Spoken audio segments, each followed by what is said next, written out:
প্রিয় দর্শক, স্বাগত জানাচ্ছি আগামীর বাংলাদেশ অনুষ্ঠানে। আশা করি আপনারা ভালো আছেন, সুস্থ আছেন।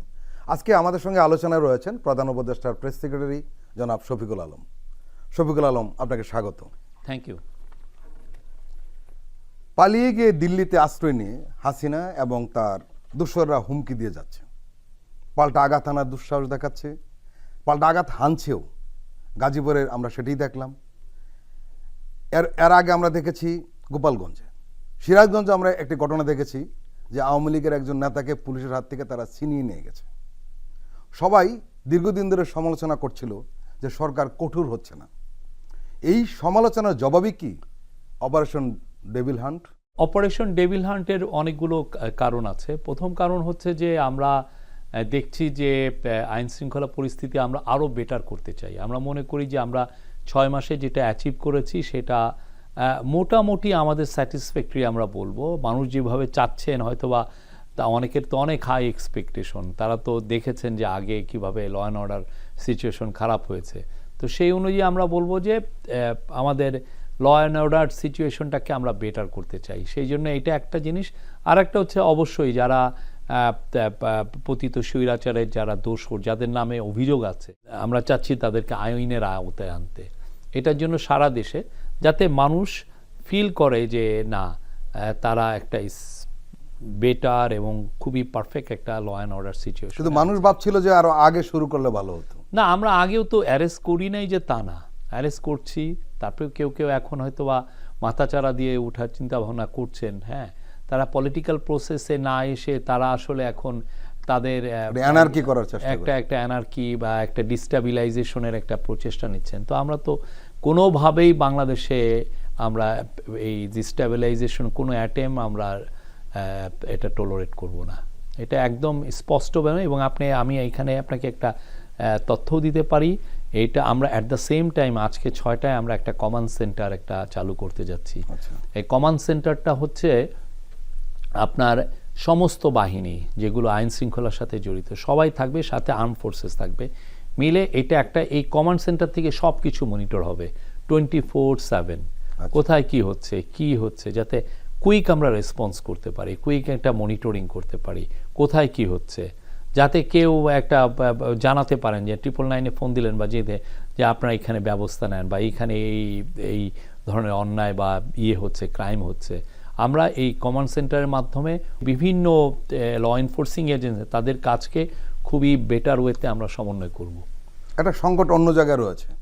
আমরা দেখছি যে আমলাদের মধ্যে হাসিনা দোসররা ঘাপটি মেরে রয়েছে এবং এখন তারা অনেকে গর্ত থেকে বের হওয়ার চেষ্টা করছিল। হয়তো এই আপনাদের তৎপরতার কারণে তারা থামলেও থামতে পারে, জানি না শেষ পর্যন্ত কী দাঁড়ায়। আপনি নিশ্চয়ই এটাও জানেন যে পালিয়ে যাওয়া আইজিপি বেনজির পুলিশের সঙ্গে কথা বলছেন। পুলিশ নিয়ে তার টেলিফোন বার্তা এখন ভাইরাল। সরকার কি এই বিষয়গুলো আগে জানতে পারেনি? না, সরকার সব কিছুই সরকারের সার্ভেলেন্সে আছে। আপনি বলেন না যে সরকারের সার্ভেলেন্সে সবই আছে, আমরা সবই দেখছি। সিভিল ব্যুরোক্রেসিতে এক ধরনের ক্যাওস তৈরি করার কিছু অপচেষ্টা হয়েছিল, আপনি দেখেছেন। এখন তো পুরোপুরি শান্ত। আর আইজিপি বেনজির ভদ্রলোক হচ্ছেন একজন মোস্ট করাপ্ট লোক এবং তার নামে যে শাপলার মূল নায়ক হচ্ছেন তিনি। শাপলায় কত নিরীহ মানুষকে খুন করা হয়েছে। তো সেই জায়গায় এই লোকের তো কোনো মিনিমাম ক্রেডিবিলিটি আছে? আপনি দেখেন হিন্দুদের জায়গা, হ্যাঁ, দখল করে সে গোপাল বাগান বানিয়েছে। এই হিন্দুদের টাকা পয়সাও ঠিক মতো দেয়নি। একটা এসপিকেই পোস্ট দিয়ে রেখেছিল তার এগুলো তদারকি করার জন্য। আপনি এই লোকগুলোর তো যদি সেই রকম ক্রেডিবিলিটি থাকতো তাহলে তো হতোই। কথা হচ্ছে যে মানে পতিত স্বৈরাচার তো এদের সাথেই বসবাস করেছেন, এদের উপরেই নির্ভর করেছেন, এদেরকে দিয়েই সে আসলে তিনি আসলে তার পলিটিক্যাল পার্টিকে নিয়ে কোনোদিন ভাবেন না। ভেবেছেন যে সিভিল ব্যুরোক্রেসি তাকে ক্ষমতায় আনবে, আইন শৃঙ্খলা বাহিনী, এবং ওদের ফলে দেখেন এই পার্টিটার এখন কিছু নাই। একদম কোথাও আছে যে ওরা বলল যে আমরা আসছি, আমরা এইটা করব। ওদের লিফলেট দেওয়ারও তো লোক খুঁজে পাওয়া যায় নাই, বলেন। আপনি জানেন যে হিটলার এবং মুসলিনের পতনের পর জার্মানিতে এবং ইতালিতে কিন্তু ফেসিবাদের কোনো চিহ্ন রাখা হয়নি, একদম শেষ করে দেওয়া হয়েছিল। 5ই আগস্ট গণঅভ্যুত্থানের পর ফেসিস্টদের চিহ্ন নিশ্চিহ্ন করার পদক্ষেপ সরকার থেকে তো নেওয়া উচিত ছিল, কেন নেয়নি? আমরা তো যেমন ধরেন নাম চেঞ্জগুলো যেগুলো আমাদের আওতায় কিন্তু আছে, এরপর প্রচুর নাম রয়েছে। আমরা নাম এগুলো দেখেন, এগুলো অনেক লিগাল, এগুলো যখন ল এর মাধ্যমে হয়ে যায়, যেমন ধরেন একটা মেডিকেল কলেজের নাম, একটা নাম দিয়ে দিল যে হচ্ছে শেখ অমুক মেডিকেল কলেজের নাম। তো এখন এটা চেঞ্জ করতে, যেহেতু ওই মেডিকেল কলেজটা একটা ল এর মাধ্যমে হয়েছে, আপনার বুঝতে হবে ওই লটাকে আপনার চেঞ্জ। অনেক সময় হয় কি যে এক লয়ের মাধ্যমে যদি ধরেন আমি 17-18টা জিনিস আমি বাদ দিয়ে দিলাম, কিন্তু দেখা যাচ্ছে একই মিনিস্ট্রি তো এটা করছে না। শেখ রাসেল ধরেন ইউথ কমপ্লেক্স আছে, ওই ইউজিসিতে আছে, তারপরে আপনার ইউথ অ্যান্ড স্পোর্টস মিনিস্ট্রিতে আছে, প্রত্যেকটা মিনিস্ট্রিতে এগুলো আছে। কিন্তু আপনারা এগুলো আমাদের খুঁজে খুঁজে বের করতে করতে করতে আমরা এটা করছি। এটা আপনি এটা একটা জিনিস আমরা লক্ষ্য করলাম যে কি রকমের নেম ওয়ারশিপিং হয়েছে। হ্যাঁ, বাংলাদেশে গত 15 বছরে এমন কোনো প্রতিষ্ঠান ক্রিয়েট হয় নাই যার নামের আগে শেখ নাই। আপনারা এই বিষয়গুলো যখন আমরা কথা বলতে যাই, কিংবা ছাত্ররা যখন কথা বলতে যায়, সরকারের পক্ষ থেকে ল অ্যান্ড অর্ডারের কথা বলা হয়ে থাকে। শেখ হাসিনাকে পালিয়ে যেতে হলো কোন লয়ের কারণে? শেখ হাসিনা তো পালিয়ে গেলেন নিজেকে, সেখানে তো কোনো ল অর্ডার ছিল না, বা আইন কানুনের হিসাব নিকাশটা ছিল না। এবং সমস্যাটা হয়েছে কোন জায়গায়? আমাদের সামনে দুটো উদাহরণ রয়েছে, জার্মানি এবং ইতালি। সেখানে কিন্তু কোনো চিহ্নই রাখা হয় না। কেন থাকবে স্বৈরাচারের চিহ্ন? আমরা তো দেখেন যেগুলো নামগুলো আমরা কিন্তু সব চেঞ্জ করছি। তারপরে আপনি বিভিন্ন প্রাইভেট যেগুলো এতদিন ধরে 6 মাস ধরে মূর্তিগুলি রয়ে গেছে। আমরা মূর্তির বিষয়ে আমি কিছু বলতে পারবো না, কিন্তু প্রাইভেট জিনিস যেগুলো সরকারি জিনিস আমরা সেগুলো জিনিস আমরা নাম চেঞ্জ করছি। এটা আমরা একদম খুব ভালো। এবং আপনি যদি থাকতেন, আপনি এই যে এটাতে একটা তো আমাদের গভর্নমেন্টের তো অনেকগুলো কাজ, ঠিক না? ইকোনমিক রুইনে ছিল, তাকে ঠিক করা, তারপরে পতিত স্বৈরাচারে যারা পালিয়ে গেছে বা যাদের এগেনস্টে কেস আছে সেই কেসের জায়গাগুলো তৈরি করা, তারপরে কী ধরনের অন্যায় অবিচার হয়েছে গত 15 বছরে সেটাকে আপনার ইনভেস্টিগেট করা, সবাই সম্মুখে নিয়ে আসা, এই প্রত্যেকটা জিনিস তো আমরা করেছি। কিন্তু সাথে এই জিনিসগুলো আমরা ডিটারমেন্ট ওয়েতে করছি এবং একটা একটা একটা একটা একটা করে করে ইয়ে হচ্ছে। এবং এটার জন্য দেখেন অনেক পেপার ওয়ার্ক করতে হয়। এটা বাংলাদেশে ব্যুরোক্রেসি খুবই একটা কাম্বারসাম জিনিস। আপনি একটা চেঞ্জ করতে হলে এই চেঞ্জটা ইভেনচুয়ালি তো ক্যাবিনেটে আসে, আর ক্যাবিনেটে আসতে হলে আপনার ধরেন সেই সিনিয়র অ্যাসিস্ট্যান্ট সেক্রেটারি থেকে ফাইলটা উপরে যায়, যাওয়ার পরে কোনো কোনো ক্ষেত্রে ইন্টার মিনিস্ট্রিয়াল মিটিংও করতে হয়। তো এই জিনিসগুলো কিন্তু মানে সত্যিকার অর্থে এমন সব কাজ লেখেছে, জটিলতা লেখে প্রত্যেকটা জিনিস তখন। আর আমি আরবিটারিলি করা যায়, আজকে আমি এটা, কিন্তু আরবিটারিলি আসলে যদি ল তো আরবিটারিলি করা ঠিক না। লটা ওই আপনি একটা অর্ডিন্যান্সের মাধ্যমে বা ক্যাবিনেটের ডিসিশনের মাধ্যমে বা যদি নেম এগুলো করতে হয়। এবং আপনি দেখেন সবগুলোই হচ্ছে। আমরা সবাইকে বলি ধৈর্য ধরেন, সবই হচ্ছে। বৈষম্য বিরোধী ছাত্র আন্দোলন আওয়ামী লীগ যে অবৈধভাবে ইনকাম করে যে সম্পত্তি করেছে সেগুলো জব্দ করার দাবি জানিয়েছে। না, আমরা যারা অলিগার্ক, যাদের বিরুদ্ধে একদম সুস্পষ্ট এভিডেন্স আছে যে যারা ব্যাংক ডাকাতি করেছেন, জমি দখল, তাদের বিষয়ে আমাদের তো সুনির্দিষ্ট আমরা মুভ নিয়েছি। যেমন ধরেন ইয়ের ক্ষেত্রে, এসালমের ক্ষেত্রে, এসালমের বাংলাদেশের যত প্রপার্টি আছে সব অ্যাটাচড হয়ে গেছে। হ্যাঁ, উনি তো বাইরে বসে অনেক হুম্বিতুম্বি করছেন, কিন্তু কথা হচ্ছে যে উনি পুরো এক একটা ব্যাংকের থেকে, কোনো কোনো ব্যাংকের থেকে তার 80-85% টাকাই নিয়ে গেছেন। ইসলামী ব্যাংকের মতো একটা হেলদি ব্যাংকে উনি অসুস্থ করে ফেলেছিলেন অলমোস্ট। এখন এই যে ফতুর করে দিয়েছেন, হ্যাঁ, এখন এসে ইয়ে হচ্ছে, সারভাইভ করছে। হ্যাঁ, এখন এসে ইসলামী ব্যাংক বোঝা যাচ্ছে যে they are making a comeback, এটা বেটার দিকে যাচ্ছে। তো এই জায়গাগুলো তো আমরা দেখছি। প্লাস হচ্ছে যে যাদের আমরা দেখছি যে যেই লোকগুলো টাকা পয়সা বিদেশে নিয়েছে, আমরা ওইরকম হাই প্রোফাইল আমরা 12 জনকে আইডেন্টিফাই করেছি। আমি নামগুলো বলবো না, বাট এই 12 জনকে আমরা পুরো বিশ্বে আমরা তাদেরকে, তারা কিভাবে টাকাটা নিয়ে গেল, তাদের টাকার ট্রেলটা আমরা খুঁজছি। এবং তাদের ওই টাকা যেখানে আছে, যেই জায়গাটা আমরা যদি এটা পেয়ে যাই, তখন ওই দেশের ইনভেস্টিগেটিভ অথরিটি, ওই দেশের সমস্ত এজেন্সিদেরকে আমরা বলবো যে ওদের ওইখানের অ্যাসের জন্য অ্যাটাচড হয়ে যায়, ওইটার জন্য আর নড়াচড়া না করতে পারে। ইভেনচুয়ালি আমাদের ফোকাস থাকবে যে ওই অ্যাসেটটাকে বাংলাদেশে নিয়ে আসা। আমরা জেনেছিলাম যে বিদেশি একটি সংস্থা এ ব্যাপারে সহযোগিতা করার জন্য অনেকগুলো বাংলাদেশে ছিল। সংস্থা, একটা না। আপনারা কি সরকারকে এদের কারোর সঙ্গে কাজ করছেন? আমরা অনেকগুলো, আমরা সুইজারল্যান্ডের সংস্থার সাথে কাজ করছি, ব্রিটেন থেকে বোধহয় এসেছিল। আমরা ব্রিটেনের সাথে কাজ করছি, আমরা ইউনাইটেড স্টেটসের সাথে কাজ করছি, আমরা কানাডার অ্যাম্বাসাডার সেদিন এসেছিলেন, তাদের সাথেও এক ধরনের আমাদের বোঝাপড়া হচ্ছে। আমরা সবার সাথে কাজ করছি। স্যার তো বলেই ফেলেছেন যে বেগমপাড়ায় অনেক টাকা চলে গেছে, সেইটা বাংলাদেশের মানুষের টাকা, তাদের ন্যায্যের টাকা, আমার আপনার পকেট খালি করার টাকা, সেই টাকাটা আমরা ফেরতে প্রতিজ্ঞাবদ্ধ। তবে আমি বলি কি যে অনেকে অস্থির হয়ে পড়েন, ভাবেন যে এই কাজগুলো খুব ইজি। এই কাজগুলো ইজি না। আপনি অ্যাঙ্গোলা, তারা $14 বিলিয়ন আনতে পেরেছিল, কিন্তু এটা ওদের 5-6 বছর লেগে গেছে। আমাদের তো আমরা যেটা এস্টিমেট করছি যে $234 বিলিয়ন বাইরে চলে গেছে। এই $234 বিলিয়ন আমরা কত আনতে পারবো জানি না, বাট আমাদের চেষ্টাটা অব্যাহত থাকবে। আমরা মিডিয়ায় প্রকাশিত একটি খবর থেকে জানতে পারলাম যে আওয়ামী লীগের শীর্ষ নেতৃত্বে একটি বড় অংশ ভারতে পালিয়ে গেছেন। এটা এখন একটা ওপেন সিক্রেট, সবাই জানে।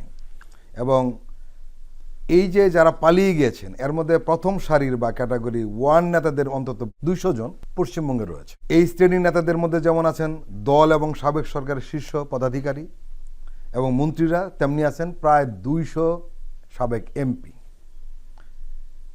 এবং যে প্রথম সারির বা ক্যাটাগরি নাম্বার 1 নেতাদের মধ্যে অন্তত 200 জন পশ্চিমবঙ্গে বাস করছে। প্রশ্ন হলো, যারা ইন্ডিয়া আছে বলে নিশ্চিত হওয়া গেছে, সরকার তাদেরকে ফেরত চাইছে না কেন? সরকার শুধু শেখ হাসিনাকে ফেরত আনার জন্য বলছে। আমরা এটা প্রথম কথা হচ্ছে যে আমাদের ট্রেল ধরে আগাতে হয়। এটা অফিসিয়ালি যদি আপনি রিকোয়েস্ট করেন, অফিসিয়ালি যদি আপনি এক্সট্রাডিশন চান, সেক্ষেত্রে অনেক লিগ্যাল প্রসিডিওর আছে। প্রথমত আপনারা নিশ্চিত হবে যে ওই লোকটা ওইখানে আছে, তো সেটার আমার ডকুমেন্টেশন লাগবে, আমার এভিডেন্সটা কি। আমি বলছি যে কলকাতায় আমরা জানি, কিন্তু একটা এভিডেন্স লাগবে। সেটা একটা নিউজ পেপার কিন্তু ইজিলি লিখে দিতে পারে। নিউজ পেপারের একজন ফোন দিল, ধরেন আওয়ামী লীগের এক লিডারকে, সে বলল যে আমি কলকাতার সল্টলেক থেকে বলছি, ঠিক আছে, তো ও কিন্তু লিখে দিল যে একজন এরকম বলতে পারে যে আমি কলকাতা আছি, কিন্তু আমি কোথায় আছি বলবেন না। হ্যাঁ, তো কিন্তু আমার তো ওইটা পুরো সুনির্দিষ্ট অভিযোগ আমার জানতে হবে। আমরা যেমন ইন্ডিয়ার হাসিনার ক্ষেত্রে আমরা শিওর সে হেলিকপ্টার ওই পারে গেছে, আমাদের একদম 100% ইন্ডিয়া অস্বীকার করছে না। হ্যাঁ, তো সেই ব্যাপারে ওগুলা ব্যাপারে আমাদের কাজ হচ্ছে, এবং এই লোকগুলোকেও আস্তে আস্তে আমাদেরকে তারা ওইখানে আছে এটা ঠিক ট্রেস করা এবং এদেরকে ফেরানোটা এটা আমাদের একদম খুব বলিষ্ঠ পদক্ষেপ হবে। আপনি দেখবেন কাজ হচ্ছে। একটি বড় প্রশ্ন কিন্তু এখনো রয়ে গিয়েছে, সেটি হলো যে এতগুলো লোক এক জায়গায় আশ্রয় নিলেন এবং পরে তারা আস্তে আস্তে চলে গেলেন, এবং কেন আশ্রয় দেওয়া হলো, কিভাবে সেখান থেকে বের হলো, কিভাবে চলে গেল, এই বিষয়টা মানুষ কিন্তু এখনো একটা রহস্যময় ঘটনা। আমরা তো বলেছি এটা নিয়ে, আমরা যথেষ্ট কথা বলেছি, আমাদের আর্ম ফোর্সেস থেকেও এটা নিয়ে কথা হয়েছে, আপনারা পেয়েছেন একটা ক্লারিফিকেশন। এটার বাইরে আর তেমন কিছু বলার আমাদের নাই। আর এই ব্যাপারটা যখন হয়েছে, বেশিরভাগই হচ্ছে 5 থেকে 8 তারিখের সময়, যখন গভর্নমেন্টও ছিল না। তো আমরা এরপরেও কিন্তু হয়েছে, হ্যাঁ এটাই। কিন্তু অনেক সময় হয় কি, কেউ যদি ধরেন আপনি আমার বাসায় আসলেন, থাকলেন, কিন্তু আমি জানছি আপনি খারাপ লোক, কিন্তু আপনার এগেনস্টে যদি কেস ততক্ষণে যদি না থাকে, তাহলে তো টেকনিক্যালি আরেকটা বিষয় যেটা অভিযোগ করা হয়েছে বা সবাই ধরে নেয়, এবং রিয়েলিটিও সম্ভবত সেটি হলো যে আইন শৃঙ্খলা বাহিনী যদি সেরকম ভূমিকা রাখতো তাহলে এরা পালাতে পারতো না। আইন শৃঙ্খলা বাহিনী তো অনেকদিন ডিউটিতেই আসে নাই। আইন শৃঙ্খলার মোরাল খুবই লো ছিল। তারা সত্যিকার অর্থে তাদেরকে দিয়ে হাসিনা পেটুয়া বাহিনী বাহিনী একটা পুলিশ রাষ্ট্র কায়েম করেছিল। আপনি দেখেন এই যে যাত্রাবাড়ি নিয়ে যেই ভিডিওটা এসছে, আপনি দেখছেন এটা কিভাবে পুলিশ, তখন হাসিনা কিন্তু পালিয়ে গেছে, তারপরেও পুলিশ কিভাবে খুন করে, দ্বিতীয়বার দেখা যায় না ভিডিওটা, এত ভয়ঙ্কর।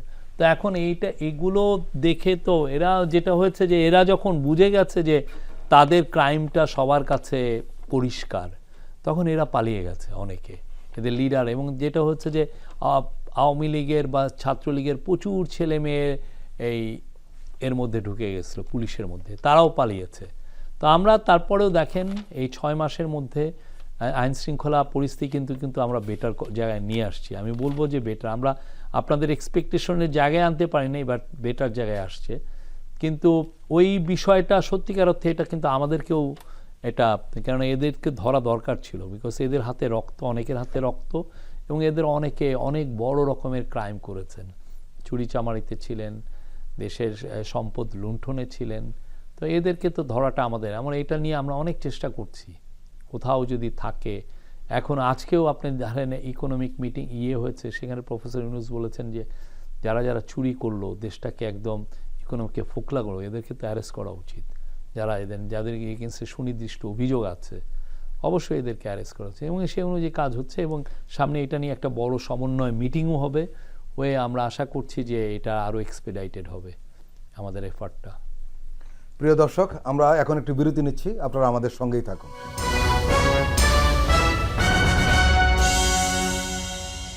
প্রিয় দর্শক, আবারও স্বাগত আগামীর বাংলাদেশ অনুষ্ঠানে। আজকে আমাদের সঙ্গে আলোচনায় রয়েছেন প্রধান উপদেষ্টার প্রেস সেক্রেটারি শফিকুল আলম। শফিকুল আলম, এটা অভিযোগ উঠেছে বা কেউ কেউ বলছেন যে সরকার সবাইকে খুশি করার চেষ্টায় রত, আর এই কারণে সরকার 24 স্পিডকে ধরে রাখতে পারছে না।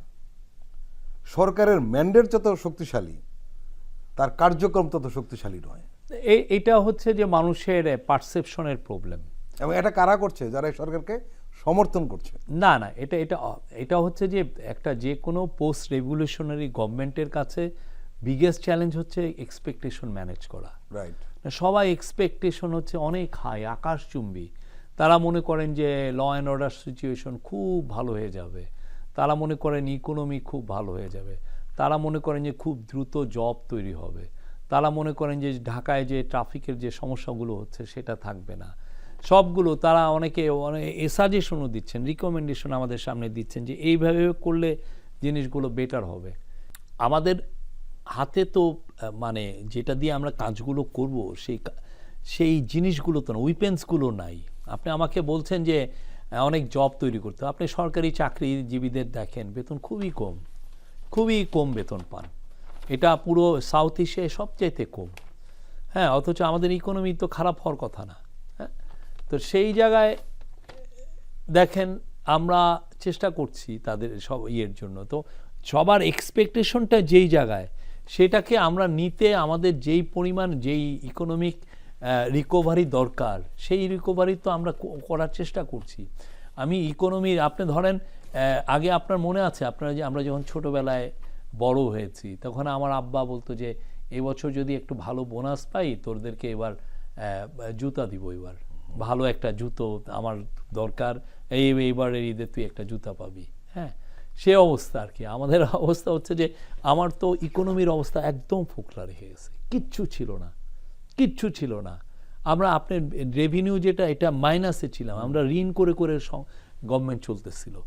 সেই জায়গায় আমরা রেভিনিউ প্লাসে করেছি। ইনফ্লেশনটা আপনি কই ছিল দেখেন, ইনফ্লেশন এক অঙ্কে চলে আসছে। তারপরে হচ্ছে আপনি এই গত মাসে ইনফ্লেশন, ফুড ইনফ্লেশন পার্টিকুলারলি 2% কমেছে। মানে আমরা আশাবাদী এটা 7%, 8% যে মানে এই বছর অর্থ বছর তো জুনে শেষ, এখানে যে ঠিক হবে। অন্যান্য যার যা চাহিদা চাচ্ছেন সেই অনুযায়ী আমরা কাজ করছি। স্টুডেন্টদের যা চাহিদা, পলিটিক্যাল পার্টিগুলো যেগুলো বলছেন সেগুলো, যে পলিটিক্যাল পার্টিদের আমাদের একটা হচ্ছে যে আপনারাও তো এইখানে, যে আপনারাও তো এই বিপ্লবের অংশীদার, অবশ্যই আপনাদেরও তো কিছু রেসপন্সিবিলিটি আছে। যখন গ্রাম ইয়েতে যখন আমরা শুনি যে এই পার্টির দুই পক্ষের মধ্যে মারামারি হচ্ছে না, আপনি প্রায় তো শুনছেন, তো সেগুলো তো আপনাদের নিবৃত্ত করা উচিত, ঠিক না? কেননা আবার অনেক ক্ষেত্রে অনেক বড় বড় র্যালি করছেন। আমি তো ইচ্ছা করলে, আপনি একটা ভাঙচুরের কাজ করছেন, আপনি চাচ্ছেন যে আমি এটা বন্ধ করি, আমি যে বন্ধ করলে পুলিশ দিয়ে লাঠি চার্জ করলে আপনি আবার বলছেন যে এই গভর্নমেন্ট স্বৈরাচার হয়ে গেছে। এক্সপেকটেশনগুলো অনেক হাই, আপনি আমার দ্বারা অনেক এক্সপেকটেশন করছেন, কিন্তু আমার সেই অনুযায়ী আমি এখনও ফোর্টিফাইড হই নাই। আপনার কাছে দুটো বিষয় আমরা জানতে চাইব। একটি হলো, যে যতই সমালোচনা করুক না কেন, অর্থনৈতিক যে নাজুক পরিস্থিতি ছিল সেটা এই সরকার উন্নত করেছে কিনা সেটা পরের প্রশ্ন, সবচেয়ে বড় প্রশ্ন সেটা থামিয়ে দিতে পেরেছে। আর দ্বিতীয় একটা দৃশ্যমান সবাই লক্ষ্য করছে, সেটা হলো ব্যাংকের যে অবস্থাটা। আমরা লক্ষ্য করছিলাম যে 1 লাখ টাকা ওঠাতে গেলে মানুষ টাকা পেত না, এখন কিন্তু কোনো ব্যাংকে সেই ধরনের কোনো সমস্যা নেই। এটা একটা দৃশ্যমান। প্রথম প্রশ্ন হলো, সরকার ইকোনমিক খাতে যে ধরনের স্টাবিলিটি তৈরি করেছে অথবা কোনো কোনো জায়গায় ডেভেলপ করেছে, সেই বিষয়গুলো সাধারণ মানুষ জানে না। এটা একটা অদ্ভুত ব্যাপার। না, এটা আমার মনে হয় যে এই জায়গায় আমাদের মিডিয়াগুলো যে রোলটা প্লে করছে সেটা নিয়ে আমাদের একটু কোশ্চেন আছে। আপনি অবশ্যই আপনার স্বাধীনতায় বিশ্বাসী, আপনার ফ্রিডমে। আমার কথা হলো আপনি সত্য কথাটা লেখেন। হ্যাঁ, আপনি সত্য কথা লিখছেন না। আমরা মিডিয়ারা কেমন ফোকাস করে আপনাকে বলি যে 51টা ফ্যাক্টরি বন্ধ হয়েছে। তো 51টা ফ্যাক্টরি যখন বন্ধ হয়েছে, কেউ যদি এই নিউজটা পড়ে, ওই নিউজটা পড়ে মনে হচ্ছে তাহলে কি বাংলাদেশে কি বিজনেস নাই, 51টা ফ্যাক্টরি বন্ধ হয়ে গেল। কিন্তু ওই নিউজের সেকেন্ড প্যারাই দেওয়া উচিত ছিল যে 51টা ফ্যাক্টরি বন্ধের সত্ত্বেও বাংলাদেশের এক্সপোর্ট গ্রোথ হয়েছে। আপনি তাহলে 51টা ফ্যাক্টরি তাহলে বন্ধ হলো কেন? কারণ ম্যানেজমেন্টের সমস্যা। যে ভালো করছে সে কিন্তু আরো ভালো করছে, সে কিন্তু আর একটা নতুন ফ্যাক্টরি দিচ্ছে। এটার কারণ হচ্ছে যে আমি নেগেটিভ নিউজ দিচ্ছি এবং কিছু কিছু বিজনেসম্যানও এখানে অসৎ কথা বলছেন। আমরা তাদের কোয়ার্টারলি প্রফিট দেখছি, সেখানে দেখা যাচ্ছে হেলদি 30, 40, 50% প্রফিট, কিন্তু উনি বলছেন ব্যবসা হচ্ছে না। উনি আবার বলছেন যে এই গত 30 বছরে এরকম খারাপ সময় আসে নাই। ডাহা মিথ্যা কথা একদম। এবং যারা এটার মধ্যে লিডিং বিজনেসম্যানরা আছেন, জানি, আমি এরকম রিপোর্ট দেখেছি। হ্যাঁ, তা এখন আপনি এই জিনিসগুলো আমরা আপনাদের কাছ থেকে চাই না যে আপনি আমাকে প্রশংসা করেন, বাট আমি চাই আপনি সত্য কথাটা বলেন। আপনার সত্য কথাটা খুব জরুরি, মানুষ জানুক আমি কিভাবে বিজনেস বান্ধব রিফর্মগুলো করছি, বিজনেস বান্ধব মুভগুলো নিচ্ছি। আপনি এটা বলেন, কিন্তু বারবার বলছেন না হচ্ছে না, কি কোথায় যেন একটা সমস্যা। তার বিজনেস কিন্তু ভালো চলছে, তার সেলস বাড়ছে, তার রেভিনিউ গ্রোথ খারাপ না, তারপরে উনি এই যে একটা গলা শুকানো, এটা একটা আজব ব্যাপার। কিন্তু আমরা বলবো, আমরা যে সমস্ত জায়গায় প্রোগ্রেস, আমরা আজকে এটা নিয়ে প্রফেসর ইউনূস একটা বড় মিটিং করেছেন, সবাই মিলে যেই পিকচারটা আমরা পাচ্ছি তাতে বোঝা যাচ্ছে economy has made a massive comeback. Economy comeback করেছে, আমাদের প্রত্যেকটা ডেটা বলছে economy has made a comeback.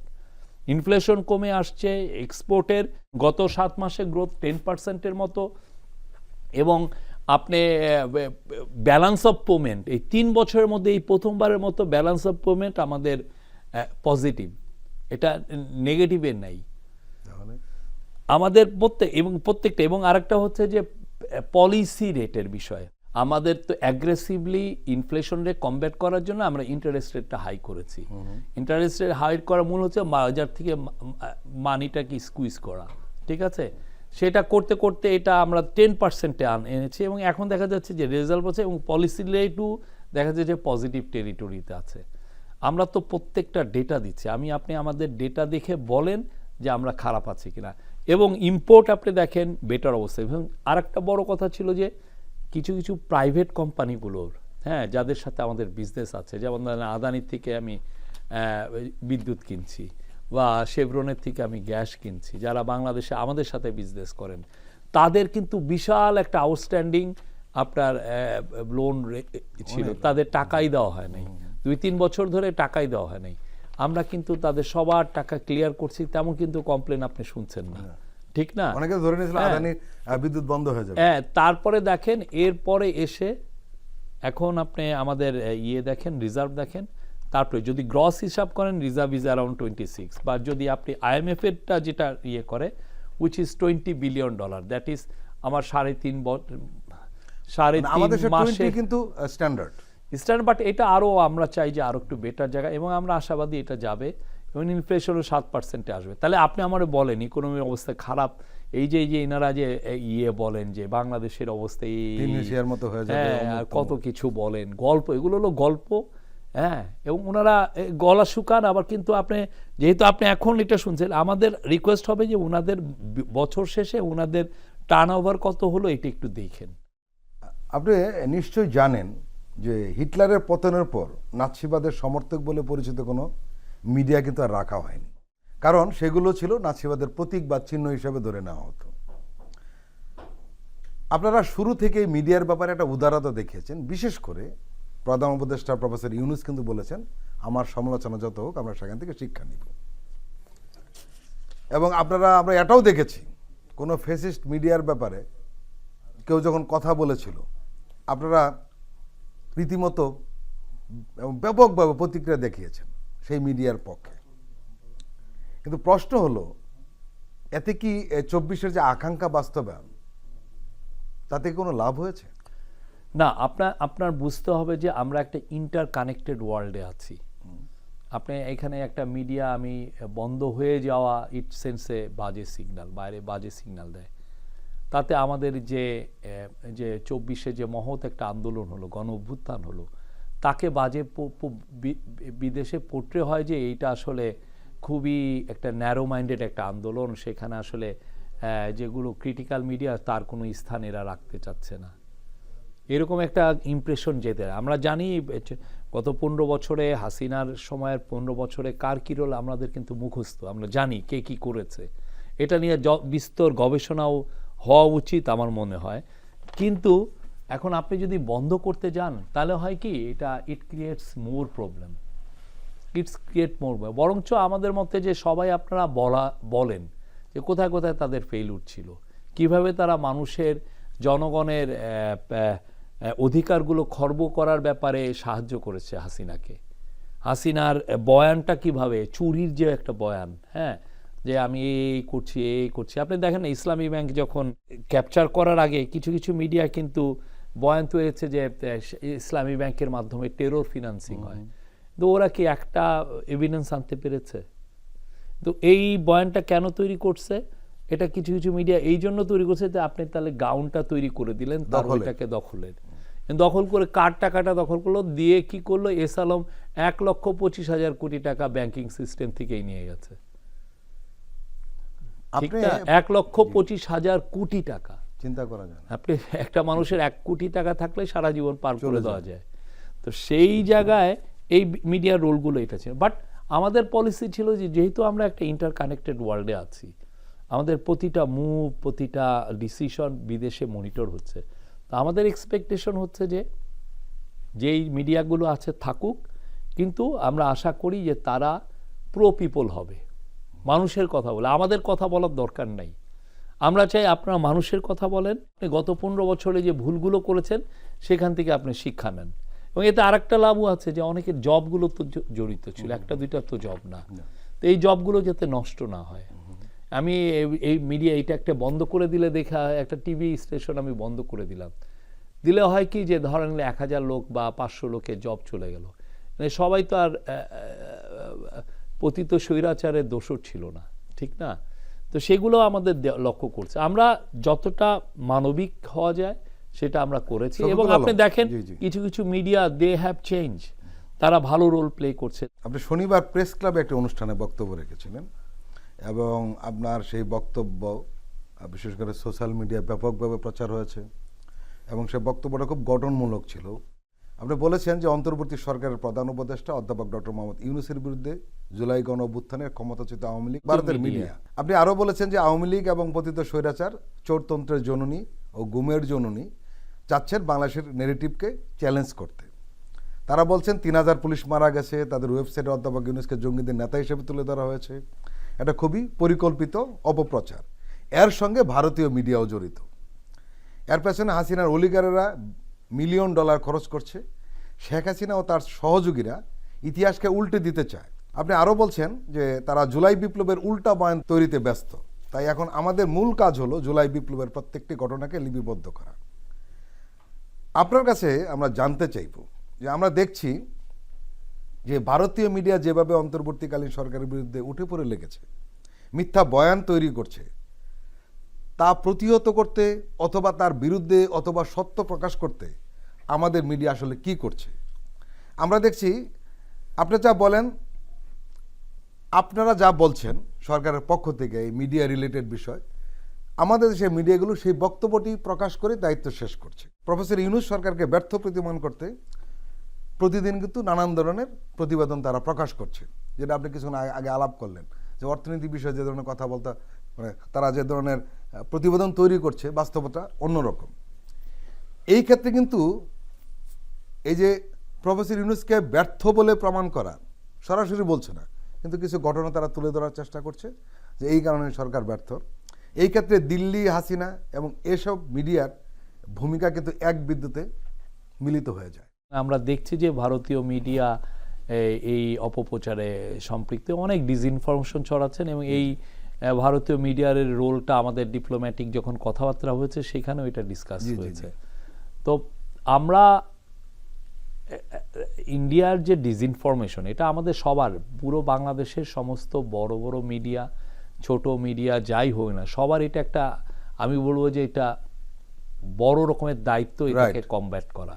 আমরা যদি এটা ফেইলুর করি তাহলে আমরা জাতি হিসাবে আমাদেরকে বাইরে হেয় করবে, পুরো পৃথিবীর কাছে বলবে যে এটা একটা জঙ্গিদের একটা আস্তানা, আমাদেরকে বানিয়ে দিবে, এবং কি আমাদেরকে উপরে স্যাংশন, আমাদের উপরে ধরেন কোনো ধরনের অ্যাটাক, এগুলোর একটা বয়ান তৈরি করার একটা প্রয়াস। ঠিক আছে, বুঝাইতে, বা ধরেন এখানে ইন্টারনালি একটা ইনস্টেবিলিটি, তাদের পয়েন্টটা খণ্ডন করার জন্য আমাদের মিডিয়া কিছু লিখছে আমাদের না কেন? সবাই মিলে এটারে প্রতিহত করা উচিত। এটা সরকার একা না, এটা সবাই মিলে জোরে বলা আর এটা উচিত। তো সরকারের ব্যাপার না, এটা দেশের ব্যাপার। দেশের ব্যাপার এটা। আপনি দেখেন না অপপ্রচারের ফলে কি হয়। ফেসবুকে কন্টিনিউয়াস অপপ্রচার চলছিল রোহিঙ্গাদেরকে নিয়ে 2017 সালে। মায়ানমার মিলিটারি, মায়ানমারের এলিট পিপল, এরা এটার সাথে জড়িত ছিলেন, এবং এটা করে কি করেছেন, ওরা এমন একটা গ্রাউন্ড তৈরি করেছেন মায়ানমারের মিডিয়া, এরা করে ওরা কিন্তু এই 7.5 লক্ষ রোহিঙ্গাকে তারা বের করে দিয়েছেন দেশে থেকে, দিয়ে তাই ওটার এখন ভারটা কার নিতে হচ্ছে? বাংলাদেশের। তাহলে ফলস ইনফরমেশন বা ডিসইনফরমেশন, এটার মূল যেটা সমস্যা, হ্যাঁ, এই মূল সমস্যাটা আসলে যেটা হয় যে এটার ফলে ইট ক্যান কিল পিপল। ভারতীয় মিডিয়ার যে অপপ্রচার, এটার মূল হচ্ছে যে বাংলাদেশকে প্রমাণ করা বিদেশের কাছে যে এখানে এক ধরনের ভয়ঙ্কর একটা ইসলামদের একটা উত্থান হয়েছে, ভয়ঙ্কর, এর সাথে মিলিটারি জড়িত, এর সাথে এরা জড়িত। এবং প্রফেসর ইউনুস আপনি দেখেন, উনি খুবই একদম তার যে পাবলিক লাইফটা সবার মুখস্থ, উনি পুরো গত 6 দশক ধরে পাবলিক লাইফে আছে, হ্যাঁ, উনার নামে অপপ্রচার করতেছে। আপনি দেখেন পুরোটা একটা ওয়েল অর্কেস্ট্রেটেড একটা ক্যাম্পেইন, আমাদেরকে পুরো পৃথিবীর কাছে ইয়ে করা। হ্যাঁ, তারপরে যে মাইনরিটি নিয়ে আমরা বারবার বলছি যে যেটা হিন্দু, বৌদ্ধ, খ্রিস্টান, যেই ইউনিটি কাউন্সিল যেই তথ্যটা দিচ্ছে, সেই তথ্যটা গোলমেলে, সেটা ঠিক নাই। সবাইকে বলবো এটা আপনার দেশের বিষয়, দেশের ডিগনিটির বিষয়, দেশের এই যে একটা বিপ্লব হলো সেইটার বিষয়। সবাই মিলে এই ষড়যন্ত্রকে রুখে দিতে হবে, এবং এই ষড়যন্ত্রের যারা যারা করছে তাদেরকে আনমাস্ক করতে হবে। কিন্তু আমরা উল্টোটা কিন্তু দেখছি, কেউ কিন্তু এই প্রতিহতটা করছে না। বা এরা, আমার কথা হলো যে সত্যটা প্রকাশ করে বাংলাদেশের নতুন একটা বাংলাদেশ হয়েছে, সেই বয়ানের পক্ষে তো থাকতে হবে না। অনেকে তো ধরেন তার পার্সোনালি, অনেকে যদি ওই আওয়ামীদের দোসর হয়ে যান, উনি তো আর ওই কাজ করবেন না। হ্যাঁ, হয়তো সে আরও ওই তুষের আগুনের মধ্যে আর একটু তুষ দিবেন। ঠিক আছে, এটাও আমরা লক্ষ্য করছি। বাট আমরা মনে করি সত্য অনেক বড় জিনিস, সত্য অনেক কঠিন, সত্য ইস্টাবলিশ হয়, সত্যকে আপনি ডিনাই করে আপনি বেশি দূর এগোতে পারবেন না। হ্যাঁ, আমাদেরকে এই যে আগে প্রথম দিকে দেখতেন যে মাইনরিটি রিপ্রেশনের কথা বলতো, ওই চ্যাপ্টার এখন ক্লোজ। আপনি এইবারে দেখেন সরস্বতী পূজা, দেখেন সারা বাংলাদেশে যেই সমস্ত শিক্ষা প্রত্যেক যেই সমস্ত জায়গায় হিন্দুরা আছেন যারা, তারা তো এটা সেলিব্রেট করেছেন না। কোনো একটা আপনি শুনেছেন? আমার মনে হয় যে আমরা এই বিপ্লবের মেসেজটা সবাই মিলে আমাদের সবার দেওয়া উচিত। প্রিয় দর্শক, আমরা আবারও একটি বিরতি নিচ্ছি, আপনারা আমাদের সঙ্গেই থাকুন।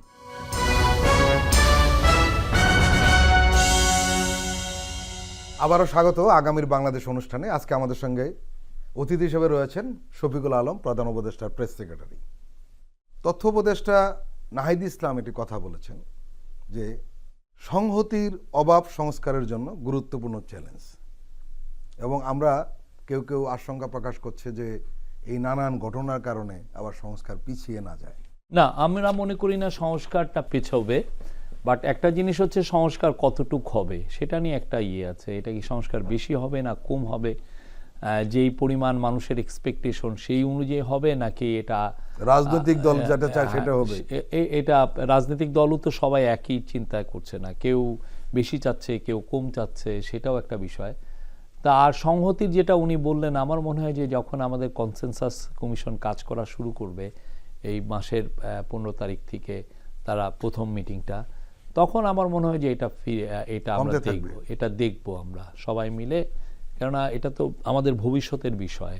আমরা কিভাবে বাংলাদেশটা দেখতে চাই, বাংলাদেশের পলিটিক্যাল কনসেনসাস কিভাবে হবে, বাংলাদেশের ভোট কিভাবে ফ্রি অ্যান্ড ফেয়ার হবে, বাংলাদেশ মানুষ কিভাবে তাদের ডেমোক্রেটিক রাইটসটাকে আপহোল্ড করবেন, বা বাংলাদেশের মানুষের সিভিল রাইটসটাকে কিভাবে আপহেল্ড হবে, সেগুলো সব কিছুরই এই ব্যাখ্যা বা সেইগুলো সবই প্রতিষ্ঠিত হবে। এই যে 24-এর গণঅভ্যুত্থান, এটার মূল লক্ষ্য ছিল ভোটাধিকার, একই সঙ্গে লক্ষ্য ছিল যে নতুন বাংলাদেশ, মানে নতুন রাজনৈতিক বন্দোবস্ত। এখন প্রশ্ন হলো, যদি 24-এর যে আকাঙ্ক্ষা সেটাকে বাস্তবায়ন করতে চাইলে সংস্কার প্রয়োজন, এবং এর বাইরে যাওয়ার কি সুযোগ আছে আদৌ? না, সংস্কার তো প্রয়োজন, এবং সংস্কারের জন্য আমরা যেই কাজগুলো করছি, যেহেতু অনেক পলিটিক্যাল পার্টি চাচ্ছেন খুব তাড়াতাড়ি ইলেকশন, আবার কেউ কেউ চাচ্ছেন একটু দেরিতে, আমরা সবাই সাথে বসে একটা আগে সংস্কার কতটুকু হবে, সময়টা কিন্তু সমস্যা হবে না, সংস্কার করেও কিন্তু তাড়াতাড়ি ইলেকশন করা যায় না। কিছু কিছু সংস্কারের সময় লাগবে, এটা সত্য। কালকে আপনি দেখলেন 6টা কমিশনের প্রায় 2000-এর মতো রিকমেন্ডেশন আছে। এখন দেখা গেল 2000-এর মধ্যে রিকমেন্ডেশনের মধ্যে পলিটিক্যাল পার্টিরা বললেন যে আমরা 1500 রিকমেন্ডেশন আমরা নিচ্ছি, বাকি 500 নিচ্ছি না। ওকে, তাহলে সেক্ষেত্রে প্রফেসর ইউনূসের কথা হচ্ছে ইন্টারিম গভর্নমেন্ট যেটা করবে সেটা হচ্ছে এই 1500টাই সবাই সাইন করবে, প্রত্যেকটা জুলাই চার্টার, এটা একটা ম্যাগনা কার্টার মতো হবে। এটা চার্টারে সাইন করার পরে তখন আসবে প্রশ্ন হচ্ছে যে এর মধ্যে কতটুক এখনই ইমিডিয়েটলি বাস্তবায়নযোগ্য, মানে এই সরকার করতে পারে। হ্যাঁ, তো ওইটুকু আমরা বাস্তবায়ন করে আমরা 2টা ডেট তো আমরা দিয়েছি, একটা হচ্ছে হয় ডিসেম্বরে ইলেকশন, নতুবা হচ্ছে জুনে ইলেকশন আগামী বছরের। তো সবাই যদি বলে যে না আপনারা ডিসেম্বরে করে ফেলেন ইলেকশন মিনিমাম রিফর্ম করে, আমরা এটা করব। আবার অনেকে যদি বলে যে না আর একটু বেশি রিফর্ম করে জুনে আপনারা চলে যান, এবং আপনার যেহেতু ইকোনমিটাও বেটার দিকে যাচ্ছে, আমরা আর একটু রোবাস্ট ইকোনমি চাই, সেটাও হতে পারে। It's up to them. অনেকে স্থানীয় সরকার নির্বাচনটা আগে চাচ্ছে। এটার 2টার পক্ষে বিপক্ষে 2টারই বক্তব্য আছে। এটা একটা পলিটিক্যাল ডিসিশন। আমার মনে হয় পলিটিক্যাল পার্টি পলিটিক্যাল ডিসিশনে এই হাসিনা সরকার বিদায় নিয়েছে, তা তো নেয়নি। না, সেটা দেয়নি, বাট এটা নিয়ে একটু মানে আমরা চাই, এখানে কিন্তু প্রশ্নটা হয়েছে এটা নিয়ে আপনারা পলিটিক্যাল দলগুলোর উপর নির্ভর করছেন কেন এত বেশি? না, ওনারা তো আমাদের অংশীজন, ঠিক আছে, না কিন্তু তারা যা চাইবে না তাই সরকার করবে না। যাদের সাথে আমরা কথা বলছি তারা সবাই মাঠে ছিলেন, তাদের ফসলটার, কিন্তু তারা যা চাইবে না তাই সরকার করবে না, এরকম না। আপনি এটা ভুল বুঝাবুঝির কিছু নাই। আমরা চাচ্ছি যে যাই করি একটা কনসেনসাসের বাইরে গিয়ে করলে হয় কি এটা টিকে না। তো যদি এমন হয় যে সবাই মিলে যদি আচ্ছা ওকে আপনারা ইলেকশনটা আগেই করে ফেলেন, কি জন্য স্থানীয় সরকার, তাহলে এটাও হবে। কিন্তু এটারও একটা কিছু কথা আছে যে আপনি কনস্টিটিউশনাল রিফর্ম করে কি হবে, যেমন ধরেন স্থানীয় সরকার যদি 4টা প্রদেশে ভাগ হয়, জেলা পরিষদটা অ্যাবলিশ হয়ে যায়, এগুলো তো অনেক, মানে এইটুকু রেখে তো স্থানীয় সরকারে যাওয়া যায়। এটা এটা পলিটিক্যাল ডিসিশন, এটা সবার সাথে বসে আমার মনে হয় যে এই গভর্নমেন্ট এটা ডিসিশন দিতে পারে। আর এটা দরকার, আমাদের মাঝে মধ্যে মনে হয়েছে যে এটা দরকার, বিকজ স্থানীয় লেভেলে যেগুলো আপনি সার্ভিস দিতে চান, স্টাইপেন্ড দেওয়া লাগে, অনেক ধরনের সার্ভিস আছে যেগুলো, এটা হলে ভালো হতো। সাধারণ মানুষ যারা মনে করে, যারা এত বেশি পলিটিক্যালি অ্যাক্টিভিস্ট নন, তারা কিন্তু মনে করেন স্থানীয় সরকার এই সরকার অধীনে। তার আগে আবার আরেকটু আমাদের একটু কাজও আছে, যেমন ধরেন ভোটার লিস্টটাও তো ঠিক করতে হবে, ওইটাও ঠিক হয়ে নুক, সব আপনি যখন দেখবেন সব একসাথে হচ্ছে এক সময়। সংস্কার নিয়ে কিন্তু আরেকটি সমস্যা রয়েছে। আমরা দেখছি বিশেষ করে জনপ্রশাসন সংস্কার নিয়ে আমলারা যে ধরনের রিয়াকশন দেখিয়েছিল একবার ঘোষণার আগেই, এবং সেটা নানান মহল থেকে এর তীব্র সমালোচনা করার কারণে তারা কিছুটা থেমেছিলেন। কিন্তু আমরা দেখলাম যে শনিবার তারা একটি সংবাদ সম্মেলন করেছে এবং তারা বলেছে যে অনেক কিছু তারা এর বিরোধিতা করেছে সে সংবাদ সম্মেলনে। প্রথম প্রশ্ন, এই আমলাদের কেউ কিন্তু স্বৈরাচার বিরোধী আন্দোলনে ন্যূনতম ভূমিকা রেখেছে এমন রেকর্ড নেই, 1। 2 নম্বর হলো এরা এই ধরনের সংবাদ সম্মেলন তার চাকরি বিধি অনুযায়ী করতে পারে কিনা। 3, আমলাদের কথা কি সংস্কার থেমে যাবে? না, কারো কথাই সংস্কার থেমে যাবে না। But আপনারা রাজনীতির কথা আমরা বলতেছেন, মনে এখন করি আমলারা নেমেছে। সিভিল ব্যুরোক্রেসি তারা রেসপন্সিবল বিহেভ করবেন, এটা আমাদের ইয়ে। কিন্তু তারা কি করছেন? আমরা আশা করি যে তারা রেসপন্সিবল বিহেভ করবেন। এর ফলে এটা আমাদের সবার দেশ, আমরা দেশটাকে এগিয়ে নিতে চাই। এই সংবাদ সম্মেলন আমরা কি চাই চাকরি তারা বিধি এলাও করে? আমরা চাই তারা তাদের, এটা আসলে ওই যে যারা এগুলো দেখেন, এটা পাবলিক অ্যাডমিনিস্ট্রেশন যারা অফিসিয়াল, তারা এই বিষয়গুলো দেখবেন। আমি আউটরাইট এটা বলতে পারবো না, বাট আমাদের এক্সপেকটেশন হচ্ছে যে তারা কন্ট্রিবিউট করবেন। বাংলাদেশ একটা ক্রান্তিকালে আছে, যে সময় সে তার ফিউচারটা কি হবে সেটাকে সে তৈরি করছে, যে ফিউচারটা কোথায় যাবে, সেই জায়গাগুলোর জন্য আমরা সবার সহযোগিতা চাই। ওনারাও কনস্ট্রাকটিভ রোল প্লে করবেন, এটা আমাদের আশা। গত কদিনের ঘটনায় কেউ কেউ বলছেন যে এই সরকার আরো বেশি শক্তিশালী হয়েছে। সরকার সবসময় শক্তিশালী ছিল, এটা জনগণের সরকার। আপনি দেখেন কিন্তু রাজনৈতিক দলগুলো ভাবছিল এই সরকার দুর্বল হয়ে গেছে। 180টি বড় আন্দোলন হয়েছে। আপনি দেখেন আমরা রক্ত ঝরানো ছাড়াই প্রত্যেকটা আন্দোলন আমরা সুশৃঙ্খলভাবেই আমরা সমাধান করেছি। এটা হচ্ছে এই গভর্নমেন্টের একটা শক্তি। এটা খুবই, এই শক্তিটা জনগণের শক্তি, জনগণ থেকে আহরিত শক্তি।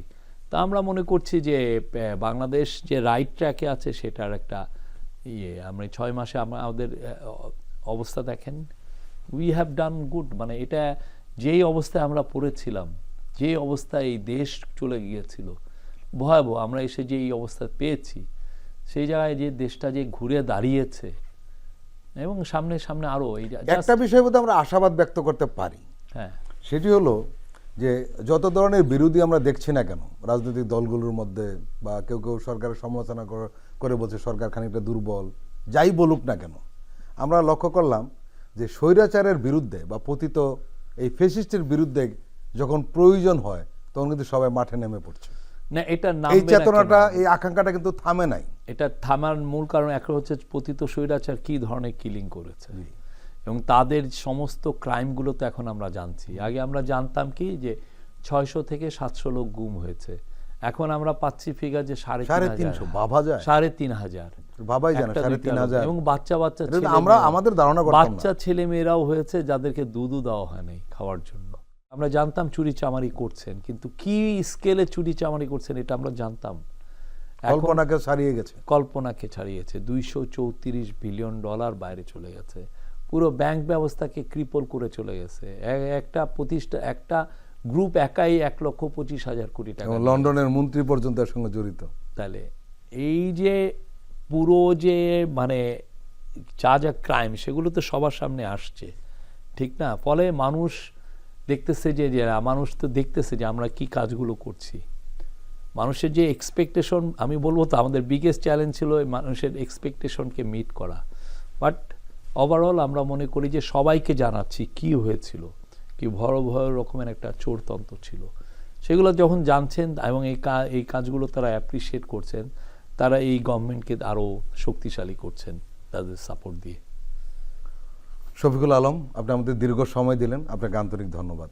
Thank you. প্রিয় দর্শক, আজকের অনুষ্ঠান আমরা এখানেই শেষ করছি। আপনারা ভালো থাকুন, সুস্থ থাকুন। আল্লাহ হাফেজ।